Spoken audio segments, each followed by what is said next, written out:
India की कल से आज तक की सारी बड़ी खबरें अगले 3 मिनट में। राजवीर जवांडा अब इस दुनिया में नहीं रहे। 27 सितंबर को हिमाचल प्रदेश में इनका बाइक एक्सीडेंट हुआ था। राजवीर जवांडा को बहुत सीरियस हेड और स्पाइन इंजरीज हुई थी और मोहाली के फोर्टिस हॉस्पिटल में इनका इलाज चल रहा था, लेकिन 8 अक्टूबर को इनकी डेथ हो गई मल्टीपल ऑर्गन फेलियर की वजह से। राजवीर जवांडा अभी सिर्फ 35 साल के थे। इनका अंतिम संस्कार इनके गाँव पौना में होगा, जो लुधियाना में है, और ये खबर सभी पंजाबी म्यूजिक फैंस के लिए बहुत बड़ा झटका है।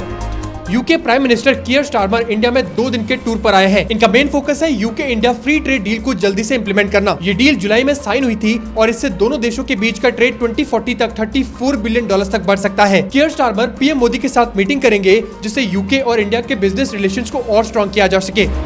शाहरुख खान को दिल्ली हाई कोर्ट ने एक डिफेमेशन केस में नोटिस भेजा है। ये case ex NCB officer Sameer Wankhede ने web series the bastards of Bollywood पर फाइल किया था। इनका कहना है कि सीरीज में इनकी इमेज को गलत दिखाया गया, जिससे उनकी फैमिली सोशल मीडिया पर ट्रोल हो रही है। कोर्ट ने रेड चिलीज एंटरटेनमेंट, नेटफ्लिक्स और ट्विटर को नोटिस भेजा है। समीर वानखेड़े ने 2 करोड़ रुपए डैमेजेस मांगे हैं, जो वो टाटा मेमोरियल कैंसर हॉस्पिटल को डोनेट करना चाहते हैं।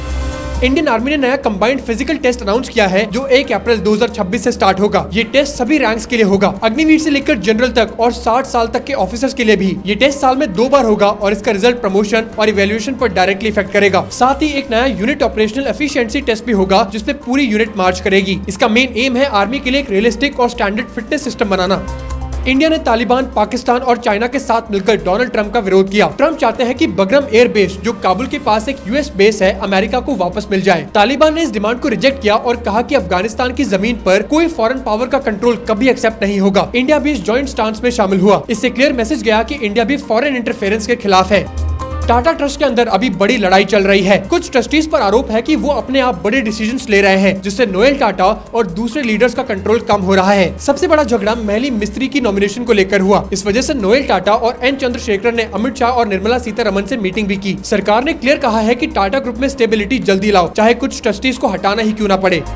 इंडियंस अब 8 देशों में अपनी यूपीआई पेमेंट्स कर सकते हैं। इस नई लिस्ट में कतर भी शामिल है, जहां कतर नेशनल बैंक के नेटवर्क पर यूपीआई क्यूआर कोड्स यूज होंगे। यूपीआई अब Bhutan, France, Mauritius, Nepal, Singapore, Sri Lanka, UAE और कतर में अवेलेबल है। इससे इंडियंस को फॉरेन ट्रिप्स पर कैश या करेंसी एक्सचेंज की टेंशन नहीं होगी और इंडियन डिजिटल पेमेंट्स की ग्लोबल रीच और बढ़ गई है।